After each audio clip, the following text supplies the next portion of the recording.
શ્રી ગણેશાય નમઃ મિત્રો, આપ સૌનું હાર્દિક સ્વાગત છે।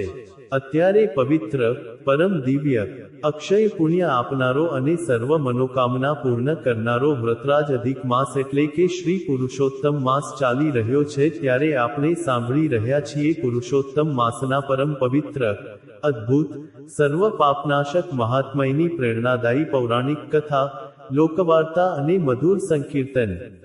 આજે પુરુષોત્તમ માસનો પરમ મંગલમય, અજ્ઞાનનાશક અને પરમ કલ્યાણકારી નવમો દિવસ છે। આજે આપણે સાંભળીશું પુરુષોત્તમ માસ કથાનો અત્યંત મહત્વપૂર્ણ, પરમ રહસ્યમય, જ્ઞાનથી સભર અને જીવને પવિત્ર કરનારો નવમો અધ્યાય। આ અધ્યાયમાં આપણે સાંભળીશું કે જ્યારે ભગવાન શ્રીકૃષ્ણ કામ્યક વનમાં પાંડવોના કષ્ટો દૂર કરવા પધાર્યા હતા, ત્યારે તેઓ ધર્મરાજ યુધિષ્ઠિર અને દ્રૌપદીને સાંત્વના આપતા દ્રૌપદીના પૂર્વજન્મની અતિ રહસ્યમય અને કરુણ કથાનો પ્રારંભ કરે છે। પ્રભુ સમજાવે છે કે પૂર્વજન્મમાં દ્રૌપદી પરમ તપસ્વી મેધાવી ઋષિની એકમાત્ર પરમ સદ્ગુણી પુત્રી હતી અને તેણે પોતાના જીવનમાં કેવા ભયાનક કષ્ટો ભોગવ્યા હતા તેની આ અદ્ભુત પૌરાણિક કથા છે। આ સાથે જ આપણે સાંભળીશું ધન, વૈભવ અને જમીન જાયદાદના નશામાં અંધ બનેલા, ગરીબોની આંતરડી દુભાવનારા અહંકારી ધનરાજ શેઠ અને પ્રભુ વિષ્ણુની પરમ સાધ્વી, દયાળુ, પતિવ્રતા અને પવિત્ર પત્ની મંગલાની આંખમાં આંસુ લાવી દે તેવી હૃદયસ્પર્શી અને ચમત્કારિક લોકવાર્તા। જો આપને આ વિડિયો અને કથા શ્રવણ પસંદ આવે તો લાઈક કરજો અને અન્ય ધર્મપ્રેમી ભક્તો તથા આપના સ્નેહી મિત્રો સાથે શેર કરજો। જો આપ પહેલી વખત આ વિડિયો જોઈ રહ્યા છો તો ચેનલને તુરંત જ સબસ્ક્રાઇબ કરી લેજો જેથી આવનારા તમામ 30 દિવસના નવા અધ્યાયો અને પવિત્ર વાર્તાઓની માહિતી આપ સુધી દરરોજ સૌથી પહેલા અને તુરંત પહોંચી શકે। ધન્યવાદ મિત્રો। દર 3 વર્ષે આવતો આ પવિત્ર અને પરમ દિવ્ય પુરુષોત્તમ માસ માનવ જીવનના કલ્યાણ માટે અને મોક્ષના દ્વાર ખોલવા માટે ઘણો મહત્વપૂર્ણ માનવામાં આવે છે। ખાસ કરીને ભક્તિ, જ્ઞાન, વૈરાગ્ય, પાપ મુક્તિ અને આત્મશક્તિ પ્રાપ્ત કરવા માટે પુરુષોત્તમ માસ સમગ્ર સનાતન ધર્મમાં સર્વશ્રેષ્ઠ અને સર્વોપરી વ્રતરાજ ગણાય છે। આ આખો પવિત્ર મહિનો સાક્ષાત ભગવાન શ્રી નારાયણને સમર્પિત છે, જેમાં જગતના પાલનહાર ભક્તવત્સલ ભગવાન શ્રીકૃષ્ણની વિશેષ ભક્તિ, પૂજા, જપ અને અર્ચના થાય છે। સ્વયં પુરુષોત્તમ ભગવાનનું મુખેથી આપેલું અટલ વચન છે કે જે મનુષ્ય વિધિ અનુસાર, શુદ્ધ અંતઃકરણથી, મોહ માયા તજીને અને પૂર્ણ આદરથી આ માસનું સેવન કરે છે, કથા વાર્તા સાંભળે છે અને દીપદાન કરે છે, તે પોતાના આખા કુળની 11 પેઢીનો ઉદ્ધાર કરીને અંતે અવશ્ય અક્ષય મોક્ષ પ્રાપ્ત કરે છે। તે ભાગ્યશાળી મનુષ્ય પૃથ્વી પર તમામ પ્રકારના ભૌતિક સુખ સમૃદ્ધિ, ધન ધાન્ય, પુત્ર સુખ અને સર્વે સત મનોકામના પૂર્ણ કરીને અંતે પ્રભુના પરમધામ વૈકુંઠને પ્રાપ્ત કરે છે। પુરુષોત્તમ માસમાં નિત્ય વહેલી સવારે સૂર્યોદય પહેલા બ્રાહ્મ મુહૂર્તમાં ઉઠીને પવિત્ર નદી, તળાવ કે સરોવરમાં સ્નાન કરીને, હાથમાં જળ અને તલ લઈને તલની તિલાંજલિ આપીને સૂર્યનારાયણ દેવને તાંબાના પાત્રમાંથી અર્ઘ્ય દેવાય છે। સાક્ષાત સૂર્યનારાયણ દેવ જે ભગવાન નારાયણનું જ પ્રત્યક્ષ સાકાર બ્રહ્મ સ્વરૂપ મનાય છે, તેમની આ દિવસોમાં વિધિવત 16 ઉપચારોથી પૂજા થાય છે અને પિતૃઓને નરકવાસમાંથી તૃપ્ત કરવા માટે તર્પણ પણ કરાય છે। શાસ્ત્રો, વેદો અને પુરાણોમાં સ્પષ્ટ કહેવાય છે કે આ માસમાં જે કંઈ પણ આપણે નાનું મોટું દાન પુણ્ય કરીએ છીએ, અન્નદાન, વસ્ત્રદાન, પાઠ પૂજા, વ્રત ઉપવાસ કે રામ નામનો જપ કરીએ છીએ તેનું સામાન્ય દિવસો કરતાં 1000 ગણું પુણ્ય ફળ પ્રાપ્ત થાય છે। એટલા માટે જ તો આ માસને અધિક માસ કહેવાય છે, કારણ કે અહીં સામાન્ય જીવને પ્રભુ તરફથી અધિકથી અધિક ફળ અને અદ્ભુત કૃપા પ્રાપ્ત થાય છે। આજે આપણે સાંભળશું પુરુષોત્તમ માસના નવમા દિવસના મહાત્મયની મુખ્ય પૌરાણિક કથા એટલે કે દ્રૌપદીના પૂર્વજન્મની રહસ્યમય કથાનો પ્રારંભ। બોલો પુરુષોત્તમ ભગવાનની જય। મહાજ્ઞાની સુતજી નૈમિષારણ્યના 88,000 શૌનકાદી ઋષિઓને આગળ કથા સંભળાવતા કહે છે કે હે મુનિઓ, હવે તમે નવમા અધ્યાયની તે પરમ પવિત્ર, જ્ઞાનથી સભર અને કર્મોની ગૂઢ ગતિ સમજાવનારી દિવ્ય કથા સાંભળો, જે સાક્ષાત ભગવાન નારાયણ બદ્રિકાશ્રમની પરમ શાંતિ આપનારી પવિત્ર ભૂમિ પર બેસીને દેવર્ષિ નારદજીને કહી રહ્યા છે. પ્રભુ નારાયણ બોલ્યા કે હે નારદ, જ્યારે 8મા અધ્યાયના અંતમાં ભગવાન શ્રીકૃષ્ણે કામ્યક વનમાં પાંડવોને પુરુષોત્તમ માસના અનાદરની વાત સમજાવી, ત્યારે દ્રૌપદીની આંખોમાંથી પણ અશ્રુ વહેવા લાગ્યા. દ્રૌપદીએ પ્રભુના ચરણ પકડીને પૂછ્યું કે હે કૃષ્ણ, હે સખા, મેં આ જન્મમાં ક્યારેય કોઈ પાપ નથી કર્યું, તો પછી ભરી સભામાં મારું આવું ઘોર અપમાન કેમ થયું અને મારે મારા 5 પતિઓ સાથે વન કેમ ભટકવું પડે છે? દ્રૌપદીની આવી વ્યાકુળતા જોઈ ભગવાન શ્રીકૃષ્ણે મધુર વાણીમાં કહ્યું કે હે કૃષ્ણા, સાંભળ. મનુષ્યને પોતાના આ જન્મના જ નહીં, પણ પૂર્વજન્મના અજ્ઞાત કર્મોના લેખ પણ ભોગવવા જ પડે છે. તારો આ જન્મ પૂર્વજન્મના એક બહુ મોટા પ્રારબ્ધ અને અનાદર સાથે જોડાયેલો છે. તેની પવિત્ર કથા હું તને સંભળાવું છું. ભગવાન શ્રીકૃષ્ણ બોલ્યા કે હે પાંડવો, સત્યયુગમાં નૈમિષારણ્યના વનોમાં મેધાવી નામના એક પરમ તેજસ્વી, ત્રિકાળ જ્ઞાની અને મહાતપસ્વી ઋષિ રહેતા હતા. તેઓ દિવસ રાત પ્રભુ શિવ અને નારાયણની ભક્તિમાં અને આકરી સાધનામાં લીન રહેતા હતા. તેમની પત્ની અત્યંત પતિવ્રતા અને ગુણવાન સ્ત્રી હતી. લગ્નના ઘણા વર્ષો પછી તેમને ત્યાં એક પરમ સુંદર, દિવ્ય અને સદાચારી પુત્રીનો જન્મ થયો. તે પુત્રી સર્વ ગુણોથી સંપન્ન હતી. તેના ચહેરા પર દેવતાઓ જેવું તેજ હતું. પરંતુ વિધાતાની ગતિ આકરી છે. તે કન્યા હજુ નાની હતી ત્યાં જ તેની માતા એટલે કે મેધાવી ઋષિના પત્ની પરલોક સિધાવી ગયા. પત્નીના અવસાન પછી મેધાવી ઋષિએ પોતાની તે નાની પુત્રીને જ વનમાં માતા અને પિતા બંનેનો પ્રેમ આપીને બહુ લાડકોડથી ઉછેરીને મોટી કરી. તે કન્યા પિતાની આશ્રમમાં સેવા કરતી, ગાયો ચરાવતી, યજ્ઞ માટે સમિધા લાવી આપતી અને સદાય પ્રભુના નામનો જાપ કરતી હતી. તે કન્યા વનમાં જ મોટી થઈ ગઈ, પણ પુત્રીના મોહમાં અને તેની સેવામાં આસક્ત હોવાના કારણે મેધાવી ઋષિ પોતાની પુત્રીના લગ્ન યોગ્ય સમયે કોઈ સારા વર સાથે કરવાનું ભૂલી જ ગયા અથવા સમય વહી ગયો. તે કન્યા યુવાન થઈ ગઈ તોય આશ્રમમાં જ પિતાની છાયામાં રહેતી હતી. સમય પોતાની અવિરત ગતિએ વહેતો રહ્યો અને એક દિવસ મહાતપસ્વી મેધાવી ઋષિની આયુષ્ય પૂર્ણ થઈ ગઈ. તેઓ વનમાં કુટીરની અંદર પદ્માસન લગાવી ભગવાનનું ધ્યાન ધરતા ધરતા જ પોતાનો પ્રાણ ત્યાગ કરી પરમધામ ચાલ્યા ગયા. જ્યારે કન્યાએ જોયું કે તેના પિતા હવે આ દુનિયામાં નથી રહ્યા, ત્યારે તેના પર જાણે આકાશ તૂટી પડ્યું. ઘનઘોર જંગલની વચ્ચે કોઈ પણ વડીલ કે રક્ષક વિના તે સાવ અનાથ અને એકલી પડી ગઈ. તે પિતાના મૃતદેહને વળગીને જંગલમાં જોરજોરથી પોકે પોકે રડવા લાગી. વનના પક્ષીઓ અને હરણો પણ તેનું આ રડવાનું જોઈને ઉદાસ થઈ ગયા. તે વ્યાકુળ થઈને આકાશ તરફ હાથ જોડી બોલવા લાગી કે હે વિધાતા, તે મારી માતા પહેલા છીનવી લીધી અને હવે મારા પરમ પૂજ્ય પિતા પણ મને આ જંગલમાં એકલી છોડી ચાલ્યા ગયા. હવે આ અનાથ કન્યાનો આશરો કોણ બનશે? મારો નાથ કોણ થશે? હે નારદ, તે કન્યાની આ દયનીય અવસ્થા વનમાં એકાંતમાં બહુ જ કરુણ હતી. ભગવાન શ્રીકૃષ્ણે પાંડવોને કહ્યું કે હે યુધિષ્ઠિર, આ કન્યા જ પૂર્વજન્મમાં સાક્ષાત દ્રૌપદી હતી અને તેના જીવનના આગળના ઘોર કષ્ટો અને વ્રતના અનાદરની કથા હવે પછીના અધ્યાયમાં આવશે. અહીં બૃહદ નારદીય પુરાણનો 9મો અધ્યાય સંપૂર્ણ થાય છે. બોલો પુરુષોત્તમ ભગવાનની જય. હવે આપણે સાંભળીએ પુરુષોત્તમ માસના 9મા દિવસની પરમ પવિત્ર, ધાર્મિક, અદ્ભુત અને લોચનમાંથી અશ્રુ વહાવનારી લોકવાર્તા એટલે કે અહંકારી ધનરાજ શેઠ અને સદ્ગુણી પત્ની મંગલાની હૃદયસ્પર્શી કથા.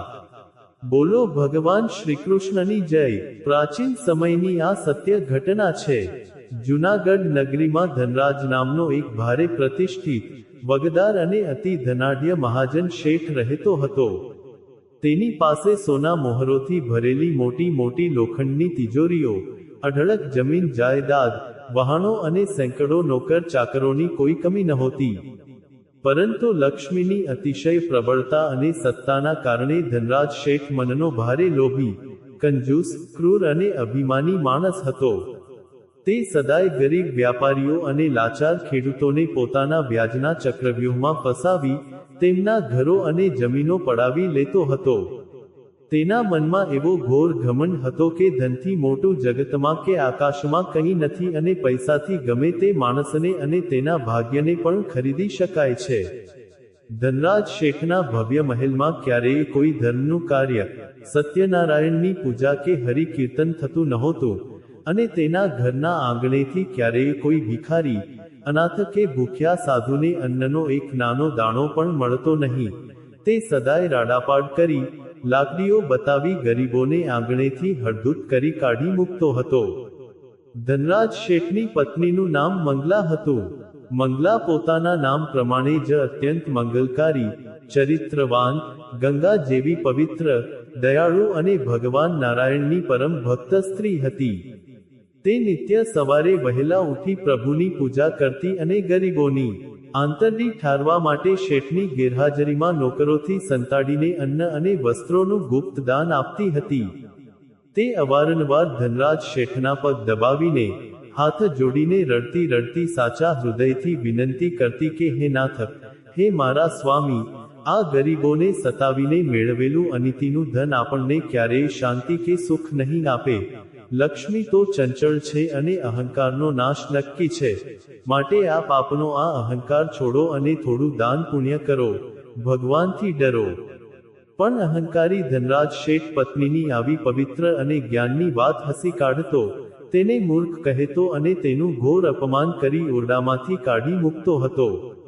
સમય પોતાની અવિરત ગતિએ વીતતો ગયો અને ધનરાજ શેઠના પાપનો ઘડો પૂરેપૂરો ભરાઈ ગયો. એક વર્ષે જૂનાગઢ નગરમાં અચાનક કુદરતનો કોપ થયો અને મધ્યરાત્રિએ ભયાનક વાવાઝોડું અને પૂર આવ્યું. આ ભયાનક આપત્તિના કારણે ધનરાજ શેઠના તમામ મોટા અન્નની ગોડાઉનો, વ્યાપારની દુકાનો અને તેનો 7 માળનો ભવ્ય આખો આલિશાન મહેલ પળવારમાં જમીનદોસ્ત થઈ કચડાઈ ગયો. તેની ગુપ્ત તિજોરીઓમાં રાખેલું સોનું, હીરા અને અઢળક નાણું ઊંડા કાટમાળમાં દબાઈને સદા માટે ગાયબ થઈ ગયું. જે લોકો શેઠ પાસેથી લાખો રૂપિયા વ્યાજે લઈ ગયા હતા, તેઓ પણ આ આપત્તિમાં કાં તો માર્યા ગયા અથવા રાતોરાત નગર છોડીને ક્યાંક દૂર ભાગી ગયા. માત્ર એક જ રાતની અંદર અબજોપતિ ધનરાજ શેઠ રસ્તા પર આવી ગયો. તે સાવ કંગાલ, ભિખારી, એકલો અને નિરાધાર બની ગયો. આટલો મોટો આઘાત, સત્તાનો નાશ અને ધનનો વિનાશ ધનરાજ શેઠ જીવતે જીવ સહન ન કરી શક્યો અને તેના મગજની નસ ફાટી જતા તેને ઘોર લકવો મારી ગયો અને તેના શરીરમાં ભયાનક કોઢ નીકળ્યો. તેનું અડધું શરીર સાવ નકામું અને કાળું થઈ ગયું. આખા શરીરમાંથી પરુ નીકળવા લાગ્યું અને તે બોલવા ચાલવા માટે પણ તદ્દન અસમર્થ બની પથારીવશ થઈ ગયો. જે શેઠની આગળ પાછળ હજારો નોકરો હાથ જોડીને ફરતા હતા, તેને આજે વનમાં પાણીનો એક ઘૂંટડો પાવા વાળું પણ કોઈ સગું વહાલું નહોતું બચ્યું. તેના તમામ સગા સંબંધીઓ, ભાઈઓ અને સ્વાર્થી મિત્રો તેને આ ભયાનક રોગ અને ગરીબાઈની હાલતમાં છોડીને પોતાનું મોં ફેરવી ચાલ્યા ગયા. આવા કપરા અને ભયાનક સમયે માત્ર તેની વહાલી, પવિત્ર અને પતિવ્રતા પત્ની મંગલા જ તેની પડખે મજબૂત ઢાલ બનીને ઊભી રહી. તે નગરના છેડે એક નાની પાંદડાની ઝૂંપડી બનાવી પતિને ત્યાં લાવી. તે નગરમાં લોકોના ઘેર જઈ વાસણો માંજીને, દળણા દળીને, મજૂરી કરીને જે 4 પૈસા લાવતી, તેનાથી પતિની દવા અને પાટો કરતી અને તેને પ્રેમથી સાચવતી હતી. ધનરાજ પથારીમાં પડ્યો આખો દિવસ દર્દથી તડપતો હતો, આંસુ વહાવતો હતો અને પોતાના અહંકાર તથા પાપોને યાદ કરી અંદરથી વ્યાકુળ થતો હતો. સમય જતાં તે જ સમયે પૃથ્વી પર પરમ પવિત્ર, સર્વ પાપનાશક, અક્ષય પુણ્ય આપનારો શ્રી પુરુષોત્તમ માસ અધિક માસનો શુભ પ્રારંભ થયો. મંગલાએ પ્રભુ પુરુષોત્તમના ચરણોમાં માથું ટેકવી આખો મહિનો કઠોર વ્રત કરવાનો દ્રઢ સંકલ્પ કર્યો. તે રોજ સવારે સૂર્યોદય પહેલા ઉઠીને પવિત્ર નદીમાં સ્નાન કરવા જતી, કાંઠાગોરમાંની પવિત્ર વાર્તા સાંભળતી અને ઝૂંપડીમાં આવી પથારીવશ કોઢથી પીડાતા પતિ ધનરાજના માથા પર અને શરીર પર પ્રભુના ચરણામૃતનું પવિત્ર જળ છાંટતી અને તેની સામે બેસીને પુરુષોત્તમ મહાત્મ્યના કલ્યાણકારી અને કરુણાથી ભરેલા અધ્યાયો બહુ જ ભાવ અને મોટા અવાજે વાંચીને સંભળાવતી હતી. ધનરાજ હલનચલન કરી શકતો નહોતો, પણ તે પથારીમાં લાચાર થઈ પડ્યો. પત્ની મંગલાના મુખેથી આ દિવ્ય પૌરાણિક કથાઓ બહુ જ શ્રદ્ધા, આદર અને એકાગ્રતાથી સાંભળતો હતો. જેમ જેમ કથાના પવિત્ર શબ્દો દરરોજ તેના કાનમાં ગયા, તેમ તેમ પુરુષોત્તમ ભગવાનની દિવ્ય માયાથી ધનરાજ શેઠનું પાષાણ જેવું કઠોર હૃદય પીગળવા લાગ્યો. તેનો સઘળો અહંકાર, લોભ અને ઘમંડ ઓગળી ગયા, અને તેને જ્ઞાન થયું કે ધન તો માત્ર હાથનો મેલ છે, સાચું ધન તો પ્રભુની ભક્તિ અને સંતોષ છે. તેની આંખોમાંથી પસ્તાવાના આંસુઓની નદી વહેવા લાગી. તે મનોમન પ્રભુ નારાયણની ક્ષમા માંગવા લાગ્યો કે હે દીનદયાળ, હે કરુણાનિધાન, મેં આખી જિંદગી ગરીબોને સતાવ્યા, ખેડૂતોની જમીનો છીનવી, સાધુઓનો અનાદર કર્યો, પવિત્ર પત્નીને મારી, મને મારા પાપની યોગ્ય સજા મળી છે. પ્રભુ, મને આ રોગથી મુક્તિ ન આપો તો કાંઈ નહીં, પણ કૃપા કરી મારા આ અશુદ્ધ આત્માનો ઉદ્ધાર કરો. આખો મહિનો મંગલાએ પાણી પીને આકરું વ્રત કર્યું અને ધનરાજ ભોર પથારીમાં સૂતા માત્ર સાચો પસ્તાવો કરી એકચિત્તે કથા શ્રવણનું પરમ પુણ્ય મેળવ્યું. પુરુષોત્તમ માસના વ્રતના પરમ પ્રભાવથી અને કથા શ્રવણના અમોઘ પુણ્યથી વ્રતના અંતિમ દિવસે એટલે કે અમાસના દિવસે એક બહુ મોટો અને અકલ્પનીય ચમત્કાર થયો. વ્રતના છેલ્લા દિવસે જ્યારે મંગલા પ્રભુ પુરુષોત્તમની અંતિમ આરતી ઉતારી રહી હતી અને કપૂર પ્રગટાવી ઘંટડી વગાડી રહી હતી, ત્યારે અચાનક ધનરાજના લકવાગ્રસ્ત અને કોઢવાળા અંગોમાં એક દિવ્ય શક્તિનો સંચાર થયો. તેનું આખું શરીર પળવારમાં જ એકદમ સ્વસ્થ, સુંદર, રોગમુક્ત, કોઢ વગરનું અને સોના જેવું તેજસ્વી બની ગયું. તે કૂદકો મારી પથારીમાંથી ઊભો થઈ ગયો અને દોડીને પત્ની મંગલાના ચરણો પકડી લીધા અને હર્ષના આંસુ વહાવતા બોલ્યો કે હે દેવી, તું મારી પત્ની નહીં પણ સાક્ષાત પ્રભુની મોકલેલી દૂત છે. તારી ભક્તિ અને આ પવિત્ર પુરુષોત્તમ માસના પ્રતાપે આજે આ પાપી ધનરાજને નવું જીવન અને નવી દિવ્ય બુદ્ધિ મળી છે. તે જ ક્ષણે આખી ઝૂંપડીની અંદર કરોડો સૂર્ય સમાન એક દિવ્ય પ્રકાશ ફેલાયો અને સાક્ષાત ભગવાન પુરુષોત્તમ ચતુર્ભુજ સ્વરૂપે હાથમાં શંખ ચક્ર ધારણ કરી રાધાજી અને લક્ષ્મીજી સાથે પ્રગટ થયા. પ્રભુના આવા અલૌકિક દર્શન કરતા જ બંને દંપતી આંસુ વહાવતા પ્રભુના શ્રી ચરણોમાં સાષ્ટાંગ દંડવત પ્રણામ કરી ઢળી પડ્યા. ભગવાને હસીને પોતાના કોમળ હાથે ધનરાજને બેઠો કર્યો અને મધુર વાણીમાં કહ્યું કે હે ધનરાજ, તારા પાપ બહુ મોટા અને ઘોર હતા, જેની સજા તને નરકમાં મળવાની હતી. પણ આ પવિત્ર માસમાં તે જે પરમ શ્રદ્ધાથી પત્નીના મુખેથી મારા મહાત્મ્યની કથા વાર્તાનું શ્રવણ કર્યું છે અને અંતઃકરણથી સાચો પસ્તાવો કર્યો છે, તેનાથી તારા તમામ 7 જન્મોના પાપો ભસ્મ થઈ ગયા છે. ગુએ મંગલાને આશીર્વાદ આપ્યા કે તારી પવિત્રતા અને વ્રતથી તારો આખોય પરિવાર ધન્ય બન્યો છે. ભગવાને તેમની નાની પાંડાની ઝૂંપડીને સાક્ષાત હીરા મોતીથી જડાયેલા સોનાના સુંદર મહેલમાં બદલી નાખી અને કાટમાળમાં દબાયેલું તેમનું બધું જ ધન બમણું કરીને પાછું પૃથ્વી પર પ્રગટ કરી દીધું. ધનરાજ શેઠ તે દિવસથી તદ્દન બદલાઈ ગયો. તેણે પોતાના અઢળક ધનનો મોટો ભાગ ગરીબોની સેવા પાછળ, અનાથ આશ્રમો અને અન્નક્ષેત્રો ચલાવવામાં તથા ગાયોની વિશાળ ગૌશાળા બનાવવામાં વાપરી નાખ્યો અને પોતે પત્ની સાથે નિત્ય પ્રભુ પુરુષોત્તમની ભક્તિ કરવા લાગ્યો. જીવનના અંત સમયે સાક્ષાત ભગવાન પુરુષોત્તમનું સોનાનું દિવ્ય વિમાન પૃથ્વી પર આવ્યું અને ધનરાજ તથા મંગલા સદેહે પૃથ્વી પરથી સીધા પરમધામ વૈકુંઠમાં સદાકાળના અખંડ સુખ માટે ગયા.